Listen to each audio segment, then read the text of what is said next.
शुरुआत करते हैं इस वक्त की हेडलाइंस के साथ।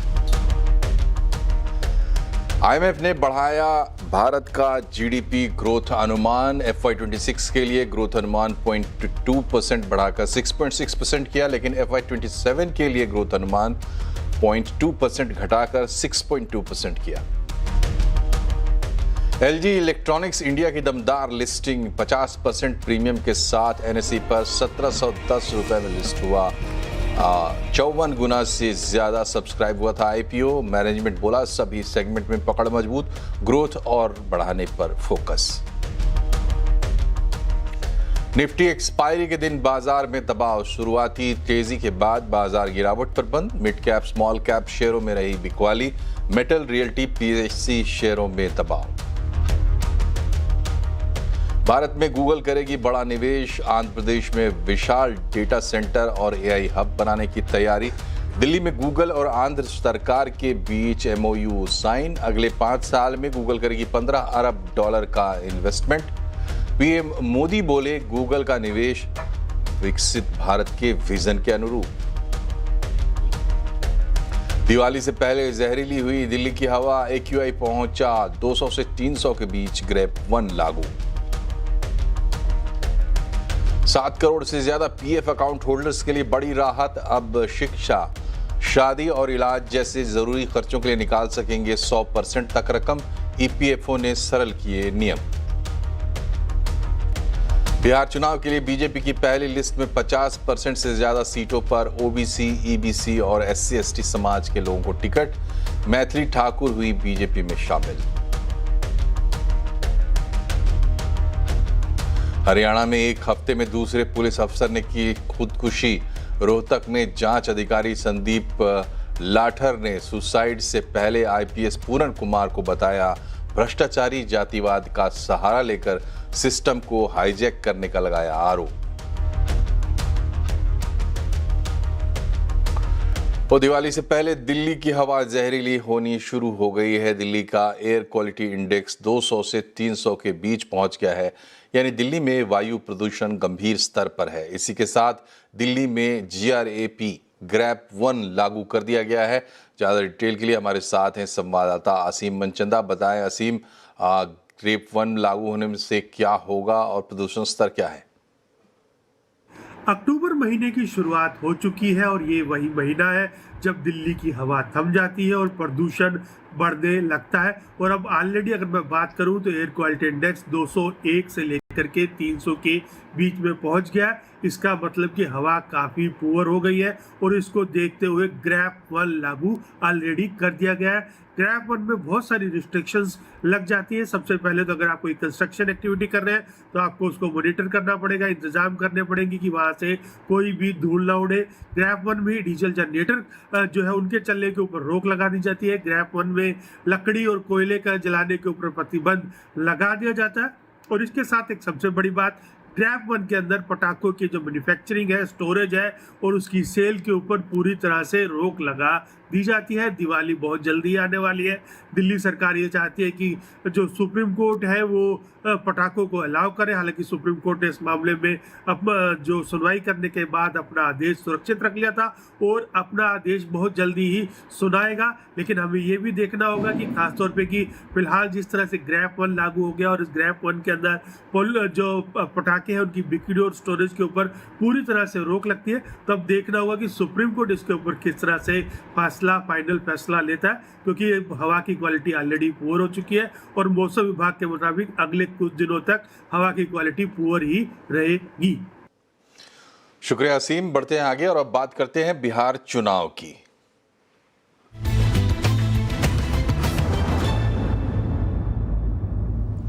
बिहार की मशहूर लोक गायिका मैथिली ठाकुर आज आधिकारिक रूप से बीजेपी में शामिल हो गई हैं। बिहार के बीजेपी अध्यक्ष दिलीप जायसवाल ने उनको बीजेपी की सदस्यता दिलाई। मैथिली ठाकुर 25 साल की है और वो बिहार के मधुबनी से आती है।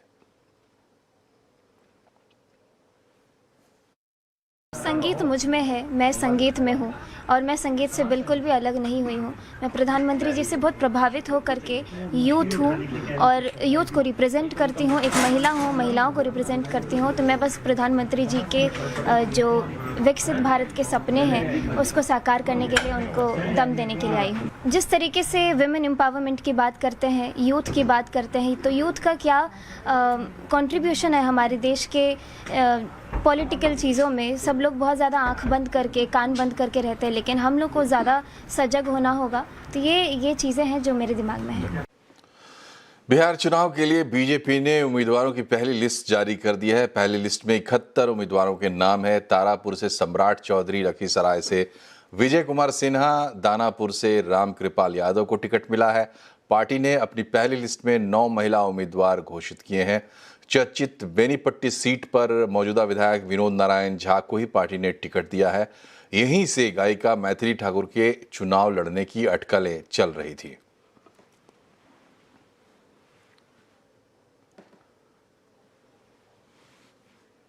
और बिहार चुनाव में चल रही उठापटक पर ज्यादा डिटेल के लिए हमारे साथ जुड़े हैं आनंद अमृतराज। आनंद, बताइए, बीजेपी की पहली लिस्ट आ गई, लेकिन एनडीए के सीटों के बंटवारे के बाद भी पार्टियों के बीच कुछ मनमुटाव है, ऐसी खबरें उड़ उड़ के आ रही हैं।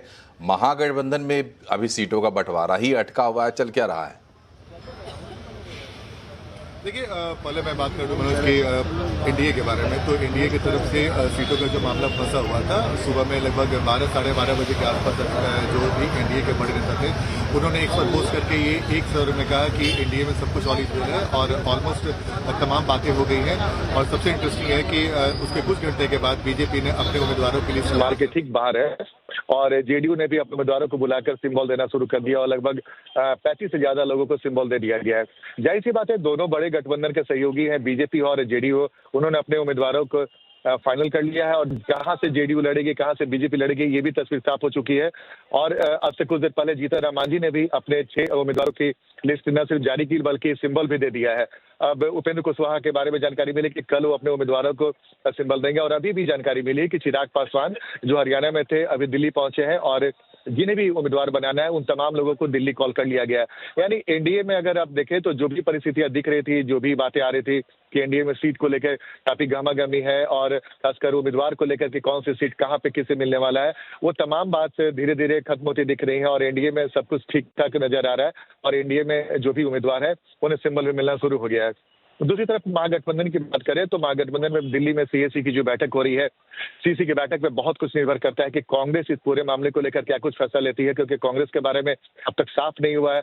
शुरुआत में ये भी जानकारी मिल रही थी कि कांग्रेस को आरजेडी की तरफ से 54 सीट का ऑफर, कांग्रेस 60 से नीचे आने को तैयार नहीं है। मुकेश सहनी भी 40 सीट की मांग कर रहे थे, बाद में घट के 30 है। अभी जानकारी मिली कि 18 सीट मुकेश सहनी को मिल सकता है। तो अभी आरजेडी और कांग्रेस में सबसे ज्यादा मामला फंसा हुआ है। कांग्रेस ज्यादा सीटों की डिमांड कर रही है और आरजेडी उतने सीट देने को तैयार नहीं है। आरजेडी की तरफ से बार बार ये दावा किया जा रहा है कि जो विनिंग फैक्टर है उसे देखना होगा, तभी किसी उम्मीदवार को हम टिकट देंगे। तो सर कांग्रेस इसके लिए राजी नहीं। अभी सीईसी की बैठक में बहुत कुछ तय हो जाएगा कि कांग्रेस के इस पूरे सीट बंटवारे को लेकर क्या कुछ दिख है। जी, बहुत बहुत शुक्रिया आपका आनंद, तमाम अपडेट्स के लिए। तो ये तस्वीर है बिहार में इस वक्त तक की, हालांकि लगातार तस्वीर बदल भी रही है। हरियाणा में आईपीएस पूरण कुमार की आत्महत्या के मामले में नया टर्न आ गया है। इस पूरे मामले में एक जांच अधिकारी ने भी खुदकुशी की है, ऐसी खबर आ रही है। रोहतक साइबर सेल में कार्यरत एएसआई संदीप लाडर ने खुदकुशी करते हुए आईपीएस पूरण कुमार पर गंभीर आरोप लगाए हैं। उन्होंने लिखा है कि पूरण कुमार भ्रष्टाचार के आरोपी थे। उनके खिलाफ जब मामला उजागर हो गया तो उन्होंने इसे जातिगत रंग दे दिया। एएसआई ने आगे लिखा है कि रोहतक के एसपी ईमानदार हैं। इससे पहले आईपीएस पूरण कुमार ने हरियाणा के डीजीपी समेत कई बड़े अधिकारियों पर आरोप लगाते हुए खुदकुशी कर रही थी। अपने सुसाइड नोट में जातिगत भेदभाव और उत्पीड़न का आरोप भी लगाया था। इसके बाद डीजीपी शत्रुजीत कपूर और रोहतक के एसपी नरेंद्र विजारणिया पर भी कार्रवाई हुई। लेकिन अब एएसआई संदीप लाडर की खुदकुशी से मामला और उलझ रहा है।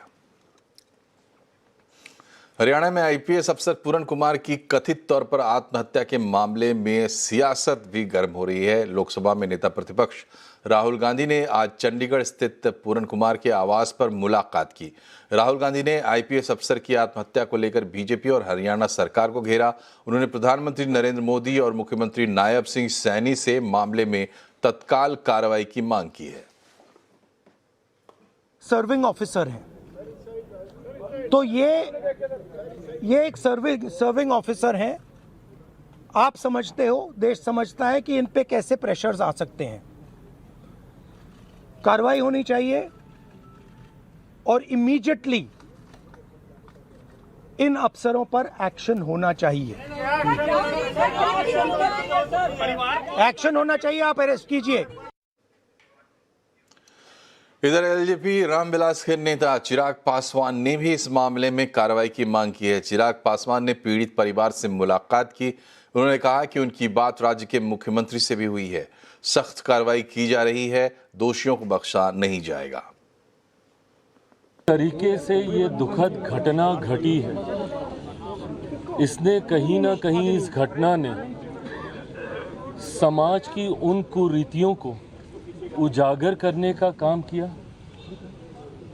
जिसने ये दर्शाया कि आज भी 21वीं सदी में भी जात पात धर्म मजहब को लेकर किस तरीके से लोगों को प्रताड़ित किया जाता है।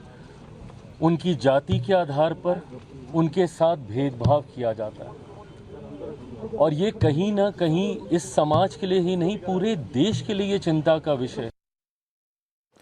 आईपीएस अफसर की आत्महत्या में दलित एंगल सामने आने पर बवाल मच गया है। कांग्रेस ने प्रोटेस्ट शुरू कर दिया है, तो चिराग पासवान ने भी पीड़ित परिवार से मुलाकात कर न्याय का भरोसा दिया है। आवाज अड्डा में आज हम इसी पर चर्चा कर रहे हैं। दलित आईपीएस की आत्महत्या पर सियासत क्यों?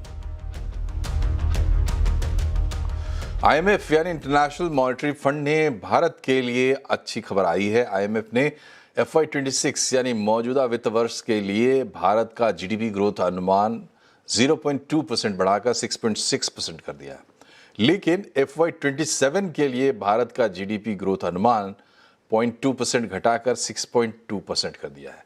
आईएमएफ ने FY26 में रिटेल महंगाई दर 2.8% रहने का अनुमान जताया है, जबकि FY27 में रिटेल महंगाई दर 4% रहने का अनुमान दिया है। Global IT giant Google Andhra Pradesh के विशाखापट्टनम में विशाल डेटा सेंटर और एआई हब बनाएगा।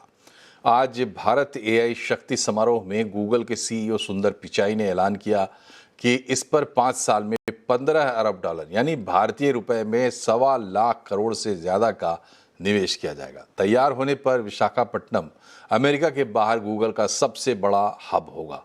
इसके लिए आज गूगल और आंध्र प्रदेश सरकार के बीच MOU साइन किया गया। इस मौके पर वित्त मंत्री निर्मला सीतारमण, आईटी मंत्री अश्विनी वैष्णव और आंध्र प्रदेश के मुख्यमंत्री एन चंद्रबाबू नायडू मौजूद थे। सुंदर पिचाई ने एक्स पर पोस्ट किया है कि उन्होंने इस प्रोजेक्ट पर प्रधानमंत्री मोदी से चर्चा की। इस एआई हब में गीगावाट स्केल की कंप्यूटिंग कैपेसिटी होगी, इंटरनेशनल सबसी गेटवे होगा और विशाल एनर्जी इंफ्रास्ट्रक्चर भी शामिल होगा। प्रधानमंत्री मोदी ने पिचाई के पोस्ट पर जवाब देते हुए लिखा है कि गूगल का ये विशाल निवेश विकसित भारत के विजन के अनुरूप है। ये ग्लोबल टेक्नोलॉजी लीडर के रूप में भारत की स्थिति को मजबूत करेगा। आईटी मंत्री अश्विनी वैष्णव और आंध्र प्रदेश के मुख्यमंत्री चंद्रबाबू नायडू ने भी इस प्रोजेक्ट को एक बड़ी उपलब्धि बताया है। आज गूगल ने $15 बिलियन का इन्वेस्टमेंट अनाउंस किया है डेटा सेंटर एआई हब बनाने का विशाखापट्टनम आंध्र प्रदेश में। मैं माननीय प्रधानमंत्री श्री नरेंद्र मोदी जी को धन्यवाद देना चाहूंगा। आपके विजन से, आपके प्रयासों से विश्व की सबसे बड़ी कंपनियां भारत में अपना इंफ्रास्ट्रक्चर एस्टैब्लिश कर रही है। मैं धन्यवाद देना चाहूंगा माननीय मुख्यमंत्री आंध्र प्रदेश श्री चंद्रबाबू नायडू जी का। आपके एग्जीक्यूशन और विजन के कारण आज बहुत ही कम समय में ये सब संभव हो पाया है। ये $15 बिलियन का investment world class data centre और एआई हब में होगा। Now it is next level of development. We started iTech City and promoting IT. Now artificial intelligence and also data centers and also quantum computing. For all these things, driving force is the Honorable Prime Minister. Whenever we bring some proposal, immediately he is doing, not only doing, he is asking to implement it at a faster pace. और अब बात करते हैं बाजार की। Nifty expiry का दिन था, बाजार में दबाव देखने को मिला। शुरुआती तेजी के बाद बाजार गिरावट पर बंद हुआ है। सेंसेक्स 297 पॉइंट गिरकर 82,030 पर बंद हुआ है। निफ्टी 82 पॉइंट गिरकर 25,146 पर बंद हुआ है। आज के कारोबार में मिड कैप और स्मॉल कैप शेयरों में बिकवाली रही। मेटल, रियल्टी और पीएससी शेयरों में दबाव देखने को मिला। वहीं पीएसयू बैंक इंडेक्स करीब 1.5% गिरकर बंद हुआ है। कैपिटल मार्केट से जुड़े शेयरों में तेजी देखने को मिली। आज देश के सबसे बड़े आईपीओ की धमाकेदार लिस्टिंग हुई। एलजी इलेक्ट्रॉनिक्स इंडिया के आईपीओ में पैसा लगाकर निवेशकों को पहले ही दिन 50% के जोरदार रिटर्न मिले हैं। 1140 रुपए इश्यू प्राइस के मुकाबले एलजी का शेयर 1710 रुपए पर लिस्ट हुआ है। क्यों है बाजार एलजी का दीवाना, बता रहे हैं आशीष वर्मा। कहना चाहिए ब्लॉकबस्टर डी स्ट्रीट पे डेब्यू होता हुआ 1140 की इशू प्राइस 50% मोटा मोटी प्रीमियम पे लिस्ट हुआ था 1700 के आसपास, और शायद किसी भी एक्सपेक्टेशन से बेहतर एक परफेक्ट स्टार्ट के लीजिए एक हेविली सब्सक्राइब्ड आईपीओ को। और सही भी है, आपने कहा क्यों? क्योंकि एक मार्केट लीडर है होम अप्लायंसेज में और एक अट्रैक्टिव वैल्यूएशन पे यह आईपीओ ऑफर किया गया था, तो कह लीजिए एक परफेक्ट ब्लेंड था, उसका फायदा मिला। अच्छा, जब आईपीओ आया था उसकी इश्यू प्राइस के हिसाब से इंटेंडेड मार्केट कैप थी 77,000 करोड़ की, और जिस तरह की प्रीमियम पे लिस्टिंग हुई ये मार्केट कैपिटलाइजेशन ले गया है 1,15,000 करोड़ रुपए पे। तो ऐसी कुछ back of the envelope calculation कर रहा था। एलजी कॉर्प जो साउथ कोरिया में लिस्टेड है वो 11.3 ट्रिलियन साउथ कोरियन वॉन्स में ट्रेड करती है।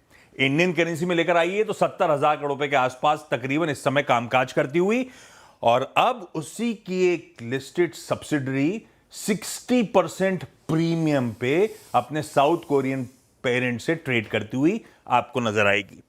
अच्छा, ब्रोकरेजेस के आज कई सारे अपडेट्स आए थे, ये ध्यान रखिएगा लिस्टिंग से पहले की कहानी। एंटीक 1725 के price targets, MOFSL 1800, Nomura 1800, Ambit 1820, Emkay 2050 की बात कर रहा था। 1700 पे आ गए तो आप थोड़ा सा कॉशियस रहिए। लार्जली ब्रोकरेज 1700 से 1800 के प्राइस टारगेट्स 12 मंथ के टाइम होराइजन के हिसाब से लेके चल रही थी। एमके जरूर 2050 की बात कर रहा है, यानी कि मौजूदा स्तरों से अगले 12 महीनों में 20% के आसपास का अपसाइड उन्हें नजर आता है।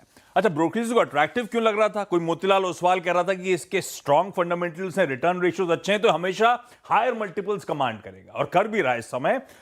ये एम्बिट कह रहा था कि टॉप 3 प्लेयर्स हैं अक्रॉस कैटेगरीज, चाहे मार्जिन्स का देख लें चाहे आप रेवेन्यूज का देख लें, और जिस तरह का अंडर पेनिट्रेटेड मार्केट है ये, ग्रोथ पोटेंशियल तगड़ा है, प्रीमियमाइजेशन की अपॉर्चुनिटी है, और लार्ज अप्लायंसेस की स्पेस में अब वो कह रहे हैं सबसे प्रिफर्ड पिक हमारी ये है। अच्छा, ये सब तो ठीक है, मैं ब्रांड की कहानी ना इन्हीं के लोगों से उसमें छुपी हुई है। एलजी का ओरिजिनल जो नाम था अर्स्टवाइल वो था लक्की गोल्ड स्टार, फॉर्मर नाम जो था। आज उसी की ये इंडियन सब्सिडरी इसी नाम को जस्टिफाई करती हुई इस पेरेंट के लिए नजर आ रही है। और एक लोगों से आप लोग वाकिफ हैं, लाइव्स गुड, तो जिन जिन के सब्सक्रिप्शंस आए हैं, आईपीओ अलॉटमेंट हुए हैं, सबकी लाइफ गुड है, बिल्कुल जस्टिफाई कर रहा है अपने सारे लोगों उसको ये। और अब बात दिवाली के मौके पर हमारी खास पेशकश की। ब्रोकरेज बम, रिटर्न में दम। हम आपके लिए तमाम ब्रोकरेजेस के वो पटाखे लेकर आ रहे हैं जिनकी रिटर्न की रोशनी आपके पोर्टफोलियो को जगमगा देगी। दीपाली बता रही हैं ब्रोकरेजेस के टॉप पिक्स। आज जो स्टॉक्स हम पिक कर रहे हैं वो प्रभुदास लीलाधर के पिटारे से आए हैं, और उनकी तरफ से जो पटाखा शेयर्स रहे हैं एक एक करके बता देते हैं। पहला स्टॉक जहां पर प्रभुदास लीलाधर बेट कर रहा है वो है अनंतराज इंडस्ट्रीज़ का। 940 पहले टारगेट्स, दूसरे टारगेट्स 1100 के, तो यानी 2 टारगेट्स के साथ वो आगे बढ़ रहे हैं एक साल के नज़रिए के साथ, यानी मौजूदा लेवल से लगभग 63% अपसाइड वो देख रहे हैं। तो यहाँ पर जो पहली दिवाली पिक है वो अनंतराज इंडस्ट्रीज़ है। दूसरी है एचबीएल इंजीनियरिंग की, फिलहाल अगर एग्जिस्टिंग लेवल से कंपेयर करें तो लगभग 33% का अपसाइड ब्रोकरेज हाउस देख रहा है इस दिवाली स्टॉक में। 1100 से 1250 के लक्ष्य वो मानकर चल रहे हैं ये हासिल कर लेगा अगली दिवाली तक। तो एचबीएल इंजीनियरिंग दूसरा शेयर रहेगा। तीसरा है स्विगी का। अगेन यहाँ भी 33% का अपसाइड वो अगली दिवाली तक एक्सपेक्ट कर रहे हैं और इसलिए जो टारगेट्स हैं वो 530 से 580 के हैं स्विगी में, यानी मौजूदा लेवल से 33% का अपसाइड वो प्रोजेक्ट कर रहे हैं। टीवीएस मोटर्स पर बेट कर रहे हैं और यहाँ पर जो टारगेट हैं अगली दिवाली तक वो 4100 से 4500 तक के हैं, यानी एग्जिस्टिंग लेवल से कंपेयर करें तो यहाँ भी 30% का अपसाइड इस दिवाली स्टॉक में वो एक्सपेक्ट कर रहे हैं। और आखिर में मेटल स्पेस से हिंदुस्तान कॉपर, जहाँ पर टारगेट अगली दिवाली तक 405 से 440 के हैं। ये अगला दिवाली स्टॉक है और यहाँ भी एग्जिस्टिंग लेवल से कंपेयर करें तो 29% तक के रिटर्न्स वो एक्सपेक्ट कर रहे हैं। तो ज़्यादातर स्टॉक्स की तरफ से 30-33% के रिटर्न, लेकिन ज़्यादातर जो स्ट्रॉन्ग एक बेट है वो अनंतराज इंडस्ट्रीज में आती हुई दिखाई दे रही है, जहाँ पर 63% का अपसाइड वो एक्सपेक्ट कर रहे हैं। तो ये है कुछ प्रभुदास लीलाधर की तरफ से दिवाली पिक्स। क्षेत्र की सबसे बड़ी अंतर्राष्ट्रीय समिट विंडर्जी इंडिया 2025 29 से 31 अक्टूबर तक चेन्नई में होगा। इस समिट की थीम है आत्मनिर्भर विंड एनर्जी। इस बार समिट में 20 देशों के 15,000 से ज्यादा पार्टिसिपेंट्स आने का अनुमान है। इस समिट की थीम के बारे में Indian wind turbine manufacturers association के सीईओ आदित्य प्यासी से बात की रोहन सिंह ने। इस बार का फोकस थीम है आत्मनिर्भरता। जैसा कि प्रधानमंत्री श्री नरेंद्र मोदी जी ने मंत्रा दिया है हमें मतलब विंड इंडस्ट्री इस बात की साक्षी है कि हमने अपनी बलबूते पर बहुत ही कम इंसेंटिव्स के बेसिस पे अपने आप को तैयार किया है और हम पूरी दुनिया में एक्सपोर्ट कर रहे हैं, निर्यात कर रहे हैं। और इसी को सेलिब्रेट करने के लिए, इसी को आगे बढ़ाने के लिए हम विंडर्जी का आयोजन इस बार आत्मनिर्भरता की थीम पर कर रहे हैं। आज गुजरात के सानंद में एयर कंप्रेसर, पंप और पावर टूल्स बनाने वाली कंपनी इंगरसोल की रैंड इंडिया ने अपने छठे प्लांट का उद्घाटन किया। इस मौके पर कंपनी के एमडी सुनील खंडूजा ने बताया कि कंपनी ने सानंद यूनिट पर 170 करोड़ का निवेश किया है। कंपनी को पिछले 1 साल से सेमीकंडक्टर सेक्टर में लगातार ऑर्डर मिल रहे हैं। सेमीकंडक्टर फील्ड में एयर कंप्रेशन और दूसरे इक्विपमेंट सप्लाई में उनका कोई मुकाबला नहीं है। हमने इस प्लांट पर 170 करोड़ का खर्चा किया है और ये प्लांट हमारे लिए बहुत इंपॉर्टेंट है हमारी ग्रोथ के लिए। यहाँ पर हम जो स्पेशल मशीन्स होती हैं, बड़े वाले कंप्रेसर, जो जैसे इंडिया अभी ग्रो कर रहा है काफ़ी सेक्टर में, सेमीकंडक्टर, इलेक्ट्रॉनिक्स, वहाँ पे हम बड़े वाले कंप्रेसर बनाने वाले हैं और मार्केट की डिमांड एफिशिएंट कंप्रेसर के लिए बढ़ रही है। उसको देखते हुए हमने इस फैक्ट्री को स्पेशलाइज डिज़ाइन किया है बड़े कंप्रेसर्स के लिए। हमने कोई भी कंपटीशन ऐसा नहीं है हमारे सामने अभी जो सेमीकंडक्टर मार्केट में हो। हमने काफ़ी ऑर्डर पिछले 1 साल में सेमीकंडक्टर में ग्रैब किए हैं। और दिवाली के बाजार सज गए हैं। इस दिवाली पटाखों का कैसा है मार्केट और क्या क्या है नई कैटेगरी, क्या है नई वैरायटी, जानने की कोशिश की केतन जोशी ने। पटाखों का बाजार लग चुका है और मेरा ध्यान सबसे पहले ऑपरेशन सिंदूर का ये जो खास बम है इसके ऊपर जाता है। इसकी काफी खूबी भी है। इसके अलावा आंधी तूफान यहाँ बम भी है और कई सारी ऐसी चीजें हैं जो बच्चों को पसंद आती है। आइए हम इस शोरूम के ओनर से बात करते हैं। बताइए कि इस बार क्या क्या नई चीजें देखने को मिलेगी। इस बार मार्केट में 100 के ऊपर से अधिक चीज आई है। बच्चों की आई है, ऊपर आकाश की चीज भी आई है। मेन तो ऑपरेशन सिंदूर है, वंदे मातरम है। वंदे मातरम में जो इंडिया का फ्लैग होता है वो फ्लैग बनता है और पूरे आकाश में दिखता है। लोगों का उत्साह कैसा है? मार्केट प्लस है माइनस है? लोगों का उत्साह पिछले 2 महीने से बहुत अच्छा है। जो भी अभी जो हिंदुओं का त्यौहार आ रहा है, सब त्यौहार में सब लोग आ रहे हैं। ये साल भी ग्राहकी अच्छा है। बिल्कुल, तो ये सारी चीजें हैं। इसके अलावा भी मैं आपको दिखाऊं, गोल्डन और सिल्वर डक है, वो भी बच्चों में काफी पॉपुलर होने वाली है। AK-47 है और इसके अलावा छोटे बच्चे से लेकर बड़े बुजुर्ग तक जो हर साल दीपावली पटाखों के सहारे मनाते हैं, वो सारी चीजें यहाँ पर मौजूद है। केतन जोशी, अहमदाबाद। और इसी के साथ बुलेटिन में फिलहाल इतना ही, लेकिन खबरों का सिलसिला लगातार जारी रहेगा। तो खबरों पर रहिए अपडेट और इसके लिए जुड़े रहिए CNBC आवाज से। नमस्कार।